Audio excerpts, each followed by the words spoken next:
I am Irene, currently 34 weeks pregnant. I've just started my maternity leave and am truly living a maternity life. Our 2-room rental apartment is gradually filling up with baby supplies. Each new addition makes me more eager to meet the tiny life growing inside me.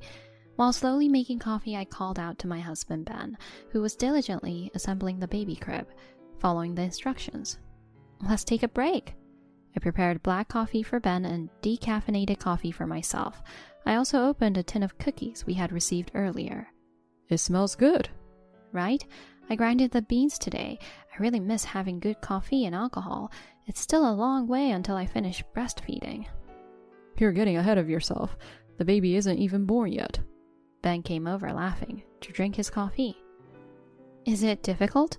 I insisted on a round type, but maybe a regular square one would have been better. Not at all. It's cute, and since furniture is so visible, it's better not to buy something you don't like.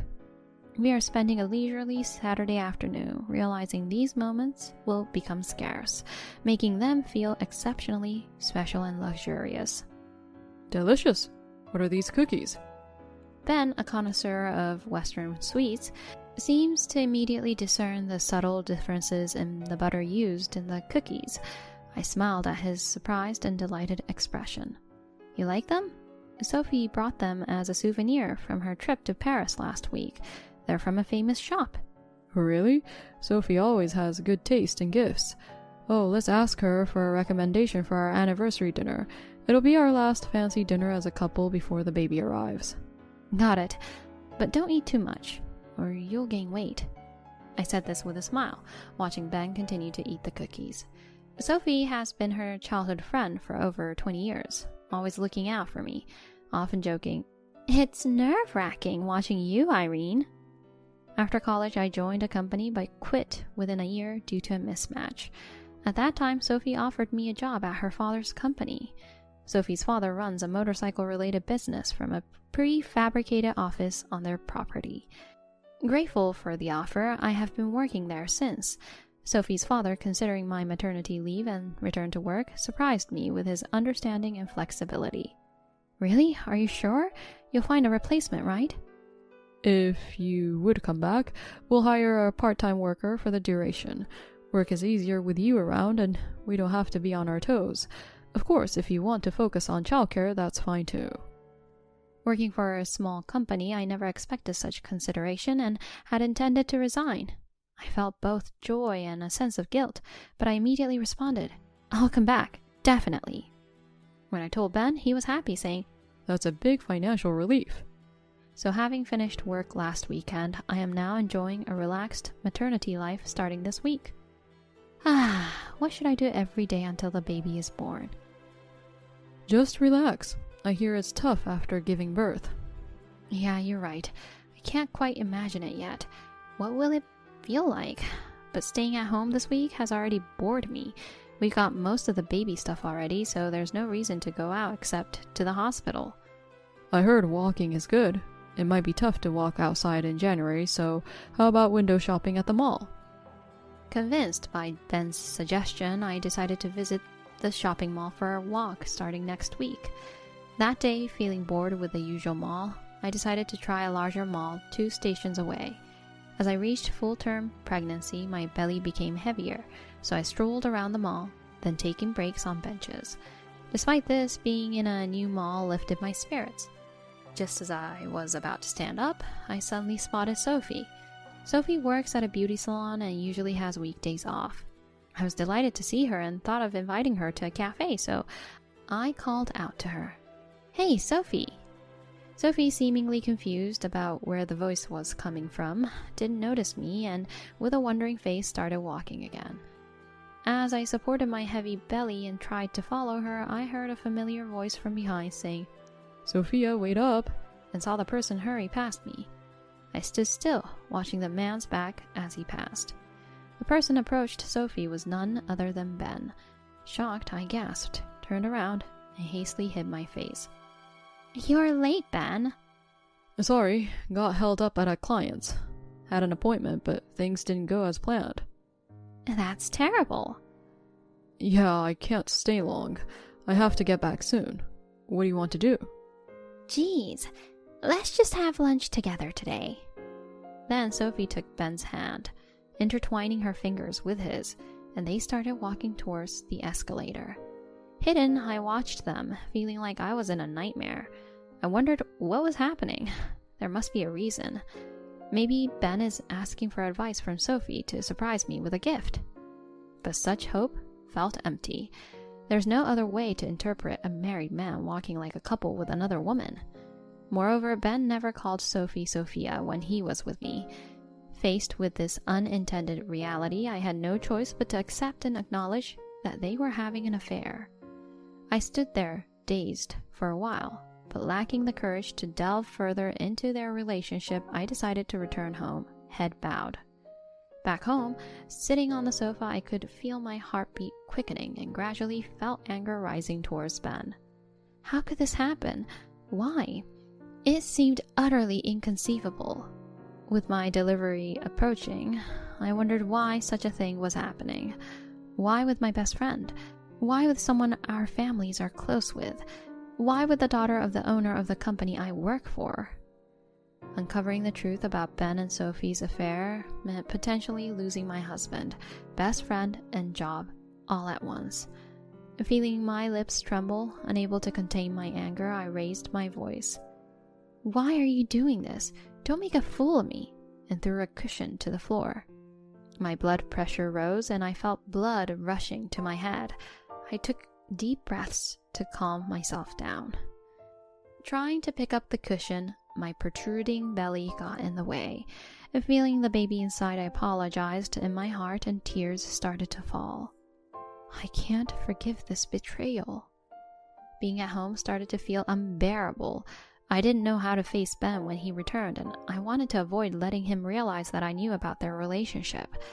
After crying a lot, I took a shower, fixed my makeup, and managed to compose myself.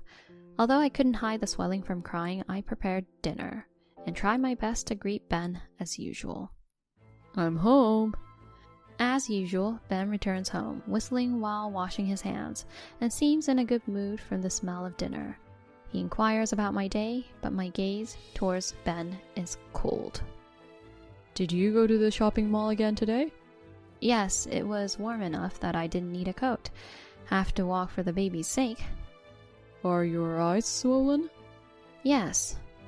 After I got home, I ate an egg, and my eyes started itching. I rubbed them hard. It's strange because I'm not allergic to eggs. I smoothly delivered the prepared excuse. "Really? Maybe it's a change due to pregnancy. We should be careful. Let's avoid eggs for a while." Yes, let's do that. Relieved that I've managed to deceive him, I kept preparing dinner. "Oh, right. Did you ask Sophie about the restaurant for our dinner? We should book it early." When Ben casually mentions Sophie, I feel a pang in my heart. Maybe we should skip dinner.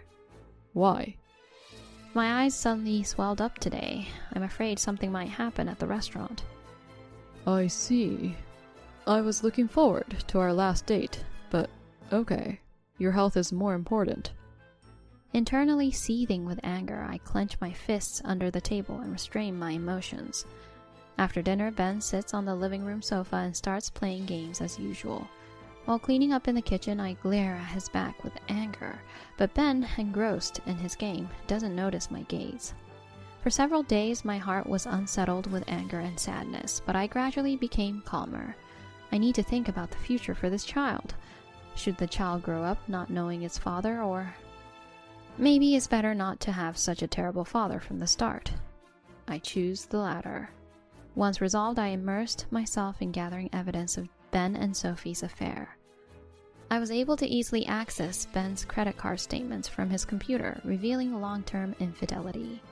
Until the day I saw them together at the mall, I had never even considered the possibility that Ben was having an affair. However, after seeing the credit card statements, it became clear that he had been cheating for quite a long time.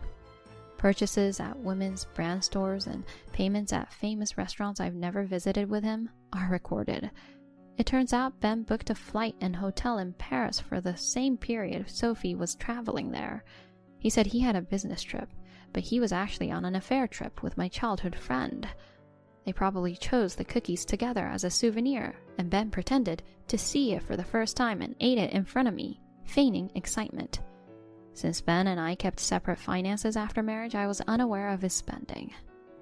Finding Ben's bank book, I discovered there are no savings. Trust in a person can vanish in an instant. Once the crack appears, hidden truths rapidly surface, making me realize how easily I was deceived. He's the worst. Any remaining affection or attachment fades away. The physical evidence seems sufficient. What's left is to capture photographic evidence of the two together. Once the baby is born, I won't be able to move freely. I need to settle this before then. I have a business trip next week. Where? Are you staying overnight? I have to go to our San Diego branch. But that's our due date. I heard first births can be delayed, but I'm worried. It's just for one night. It's work. I have to go. If anything happens, I'll come back right away. When Ben mentioned his business trip upon returning home, I couldn't hide my surprise. I already knew that the destination wasn't really San Diego. I had seen the credit card history recently and found a booking for a flight and hotel for next week. The hotel's name included LA. Ben's company has a branch in LA. At first, I thought it might be a real business trip, but when he said it was to San Diego, I knew for sure it was a lie. Can't you do something about it? I don't want to be alone. But we don't know if the birth isn't necessarily going to be on that exact day. The fact that he planned a trip with his mistress during my due date week left me more than angry. I was dumbfounded.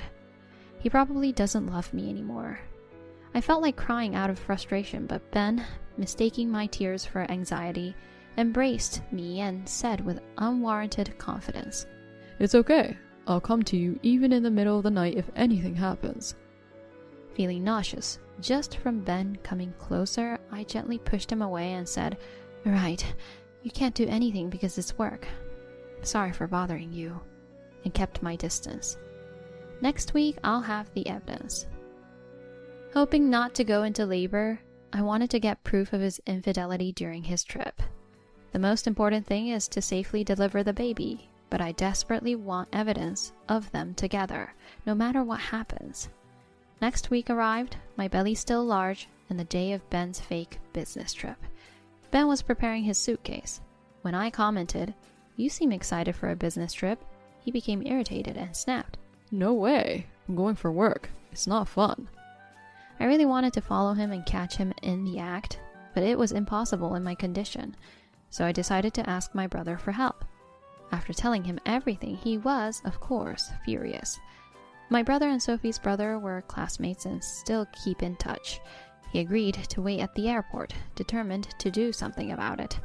I left in my trustworthy brother's hands, but as Ben was leaving the house, I suddenly felt a sharp pain in my belly. It hurts. Oh, are you okay? At first, I thought it might be nothing, but then the pain intensified and I was certain.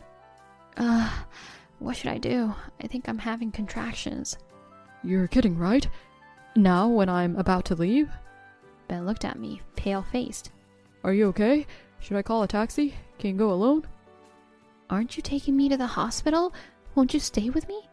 But, right now Didn't you say you'd come back if anything happened? I stared at him, gripping his shirt, breathing shallowly. After a moment of silence, Ben said, "Right. I'll get the car keys. Wait here," and went back to the living room. I wondered why it took so long just to get the keys. Finally, he returned and took my hand.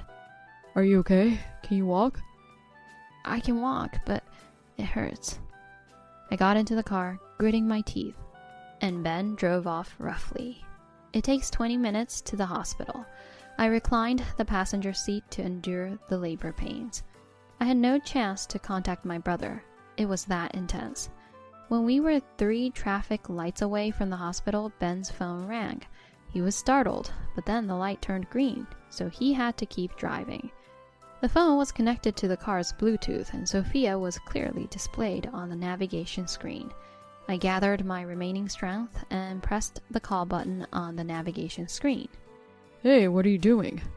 Ben shouted, but I was quicker with my action. The next moment, I heard Sophie's voice, filled with anger. Ben, what the hell? I saw your text. What's this all about? I'm already on my way to the airport. Canceling on the day of is just too cruel. You could send Irene in an ambulance. There's still time if you come now. Hurry up and get here.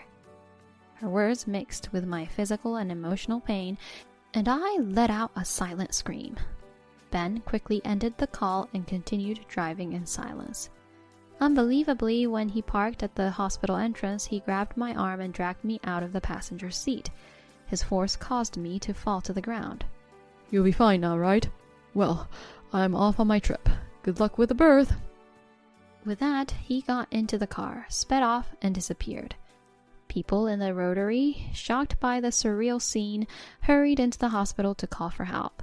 I was in a state of shock and couldn't think of anything, but was quickly taken inside by the rushing nurses and doctors. Apparently, due to the mental shock, I lost consciousness and had to have a C-section. By the time I regained consciousness, everything was over. When I woke up, I saw the hospital's white ceiling blur into view, and Nurse Anna spoke to me. Irene? Irene Powell? Are you okay? Can you hear me? Yes, I can. You're in the hospital. Do you understand? Yes, I'm fine. Your baby was born safely. It's a boy. Hearing this, tears overflowed, and I covered my face with both hands. Who could have imagined such a birth? 2 months ago, I never thought things would turn out like this. The despair of knowing about Ben and Sophie's affair, and then this. Who would abandon their wife in labor to go on a trip with a mistress? Can such an act ever be forgiven? Nurse Anna, seeing my state, didn't say anything at first, but later returned to the room and let me hold the baby. Here, Mom, this is your baby. Holding the small, warm baby for the first time, I felt sorry for making such a man his father. A father like that? It's better for this child not to know him. I murmured this more to myself than to Nurse Anna. By the time Ben returned to the hospital, it had been about 6 hours since I regained consciousness. Ben, who had come to the maternity ward via the night corridor, was searching for me without asking at the nurse's station, checking the names at the entrance of each room. Nurse Anna, by chance, my attending nurse, who was coming out of another room, realized who he was looking for and approached him. Excuse me, are you looking for someone? Could you please write down the necessary details at the nurse's station? Oh, I'm the husband of Irene Powell, who was admitted this morning. Irene Powell's. I see. Please, come this way. Nurse Anna guided Ben and seated him in the lobby chairs. Then she said to wait a moment and went back to the nurse's station before returning to the lobby. Excuse me, my wife, Irene. I'm sorry, she's gone. What? Ben showed a confused look at Nurse Anna's words. You won't be able to meet Irene and the baby here. What do you mean? Perhaps the shock of your actions outside the hospital. Irene kept conscious until the delivery room, but then she lost consciousness. Just that? And the worst happens? Just that, you say? What you did to Irene and the baby is what led to the worst situation. Don't be rude. Just let me see Irene. I'm her husband. As Ben grew increasingly angry, a man emerged from the elevator. Are you Ben Powell? Huh? Who are you? My name is David Owen. I'm a lawyer. I've come to speak on behalf of Irene Powell. The man offered a business card. A lawyer?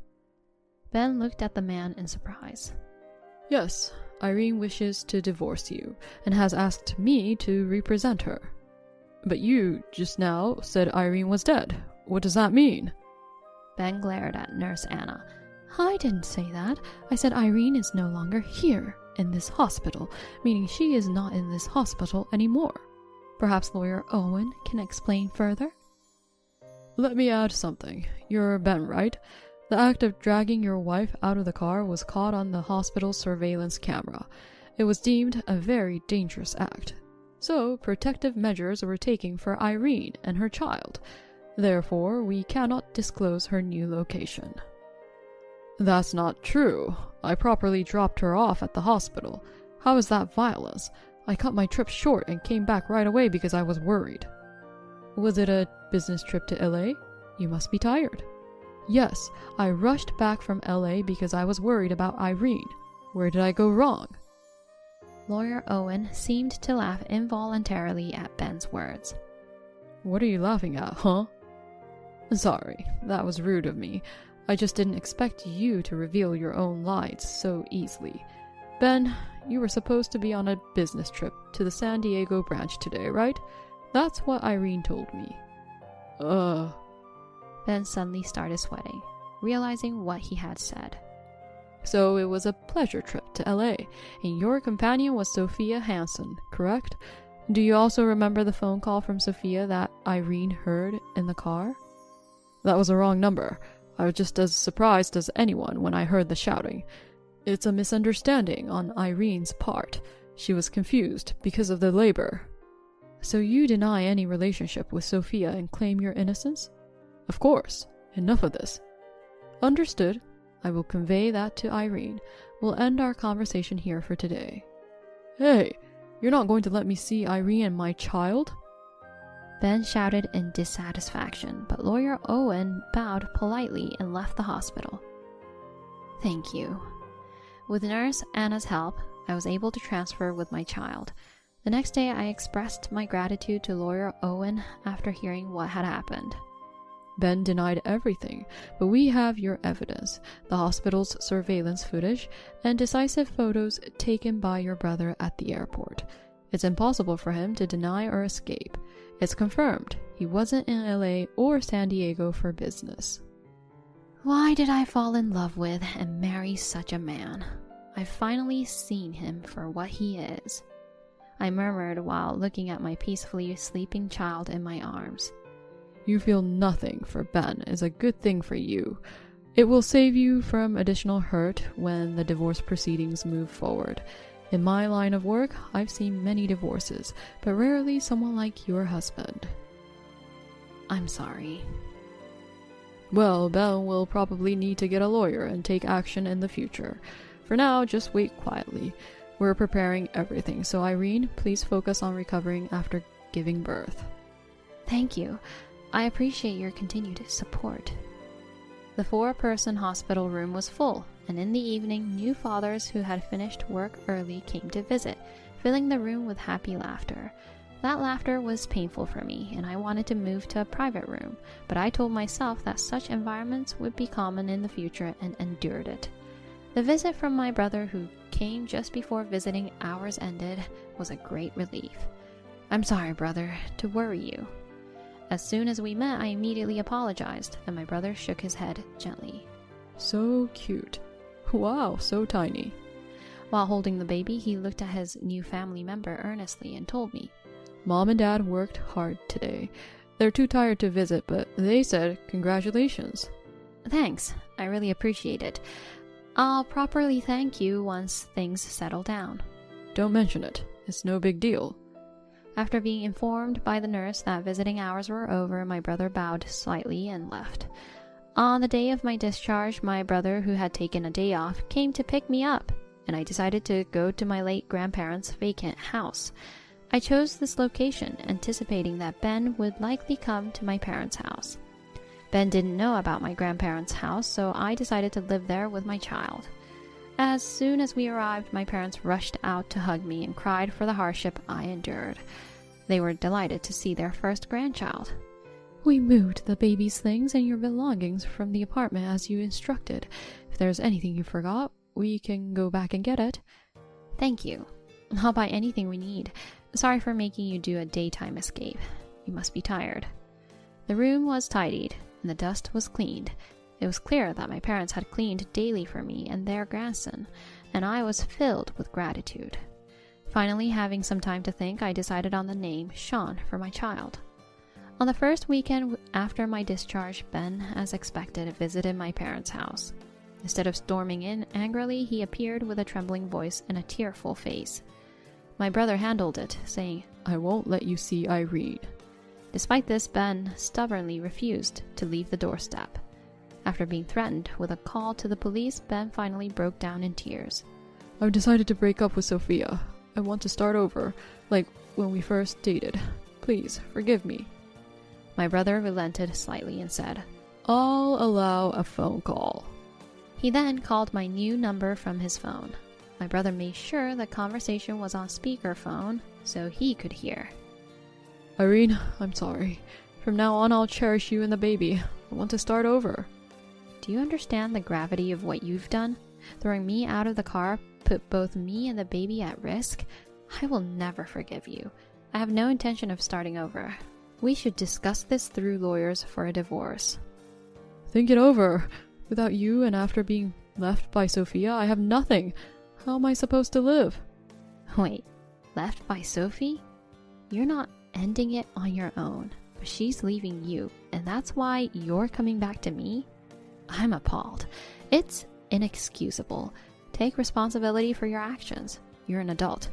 Goodbye and don't contact me again. I hung up the phone. My brother, realizing this man was hopeless, took the phone and said, Last warning. Leave. If you're still here in 5 minutes, I'll call the police. And went inside. Peeking out the window, I heard Ben had left with his shoulders slumped. Thanks to lawyer Owen's efficient handling, the divorce was finalized, and I could celebrate Sean's half-birthday with a fresh start. Ben's savings were not enough to pay the compensation, so his parents stepped in to cover it and paid me. Ben's parents made him sign a promissory note to repay a significant amount from his monthly salary promptly. Additionally, I also demanded compensation from Sophie. I owed Sophie a lot of gratitude. Additionally, her father had always cared for me since I was young, so I hesitated to demand the usual amount of compensation for her affair. However, it was significant that Sophie's father fully admitted his daughter's fault in the situation. Heavens, that foolish daughter of mine.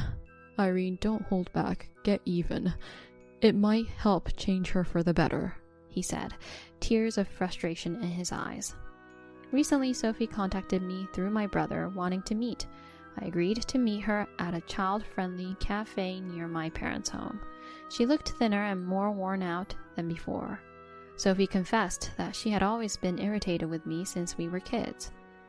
You know, you were always slower than others, causing trouble for everyone, yet somehow you were always loved by everyone, and whenever you were in trouble, someone always came to your rescue. That really annoyed me. Even so, going after someone else's husband is wrong, isn't it? I always thought of supporting you first if you were in trouble. I wanted to repay you someday. Oh, really? Sophie briefly teared up, but held back her tears, responding dismissively. You can't do anything right and can't make proper decisions. That's why you chose such a sloppy man. Honestly, I had no romantic feelings for Ben. I just wanted to hurt you by tempting him. I'm not interested in such a stupid and shallow man. Actually, I think you should be thanking me for teaching you a lesson. Saying this, she placed an envelope filled with compensation on the table, muttered a small "sorry for the trouble," and left. Afterwards, Sophie moved out. I decided to resign from working at her father's company, finding it impossible to continue. Unable to find a spot in daycare, I planned to use my savings for a while, but hope to find a job by the time Sean turns 1. Despite the painful experience of betrayal by my best friend and husband, Sophie's words made me realize my own complacency. Now I see this event as a trial for raising Sean. I'm determined to protect not just my own life, but also Sean's.